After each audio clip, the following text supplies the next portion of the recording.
Everyone, আজকে মুন্নাস কিচেনে শনিবার নিরামিষ রান্না হয়েছে। তো কি রান্না করেছি দেখাচ্ছি। এই যে চাল আর ভাতের গোবিন্দভোগ চালের ভাত হয়েছে, আর এখানে হয়েছে দেখাচ্ছি এই যে ছড়া কচু, মানে খুব বড় সাইজের মুখী কচু, মানে ছড়া কচু ভাজি। প্রথমে বয়েলিং করে নিয়েছি ছড়া কচু আর আলু একই সাথে বয়েলিং করে নিয়েছি নুন দিয়ে। তারপর জল ঝরিয়ে নুন হলুদ লঙ্কা আর একটু মিষ্টি মেখে ভাজি করে নিয়েছি। আপনারা চাইলে এখানে বেসন দিয়েও ভাজতে পারেন। তা আমি এইভাবে ভাজি করলাম, একদম প্লেন। কাঁচা লঙ্কা ঘি কাঁচা লঙ্কা দিয়ে খাওয়া হবে। এরকম করে লাল লাল করে ভাজি করছি। এই যে কাঁচা লঙ্কা দিয়ে ঘি দিয়ে খাওয়া হবে। আর এখানে দেখাচ্ছি কি হবে। এখানে সয়াবিন ভিজিয়ে রেখেছি, এখন মাত্র ভিজিয়েছি।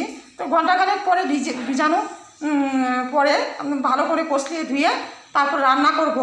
এই যে কাঁচা কলা কেটে রেখেছি, কাঁচা কলা আলু নুন আর লেবু জলে ভিজিয়ে রেখেছি। তারপর ধুয়ে সয়াবিনগুলোকে ধুয়ে ভালো করে কাঁচা কলা আলুগুলোকে ভেজে নেব। সয়াবিন আলুগুলোকেও নুন হলুদ দিয়ে সবগুলি ভেজে নেব।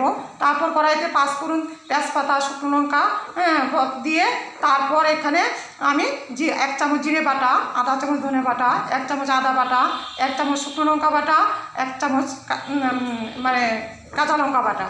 ঝালটা আপনারা পরিমাণ বুঝে দেবেন, আমি এরকম দেব। দিয়ে মশলাটাকে কষিয়ে নিয়ে তারপর ভাজা কাঁচা কলা আলুগুলি সয়াবিনগুলি তুলে দেব। তারপর জল দিয়ে ঢেকে দেবো। তারপর নামানোর সময় ঘি গরম মশলা অ্যাড করব আর একটু মিষ্টি অ্যাড করব। আর এখানে আছে দই, যেহেতু আজকে নিরামিষ দই তো থাকতেই হবে। এখানে ঠাকুরের জন্য কিছুটা রাখা হয়েছে, অল্প কিছু। দই আজকে ঘরে পাতি নাই কালকে, তাই দোকান থেকে কিনে নিয়ে আসা হয়েছে।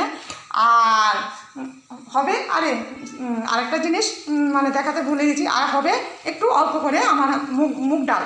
এই তো প্লেন মুগ ডাল, মসুরি ডাল যেভাবে রান্না করে মুগ ডালটা সেভাবে রান্না করবো। শুকনো লঙ্কা পাঁচফোড়ন দিয়ে আদা টাদা কিছুই দেবো না, প্লেনভাবে খেয়ে দেখবেন। নামানোর সময় আপনারা ঘি দিতে পারেন, নাও দিতে পারেন, আর একটু চিনি দিয়ে নামিয়ে নেবেন। তো এইভাবে একদম ভেরি সিম্পল এবং খুবই টেস্টি গরম ভাতে এভাবে বাড়িতে ট্রাই করবেন। আশা করি খুবই ভালো লাগবে। তো আজকের মুন্নাস কিচেনের মেনু এইটুকুনি এখন অবধি। তো ভিডিওটা যদি ভালো লাগে লাইক সাবস্ক্রাইব অ্যান্ড শেয়ার করবেন। আজকের মানে এখনকার মতো এখানেই রাখছি। দেখা হচ্ছে পরবর্তী কোনো একটা সুন্দর রেসিপি।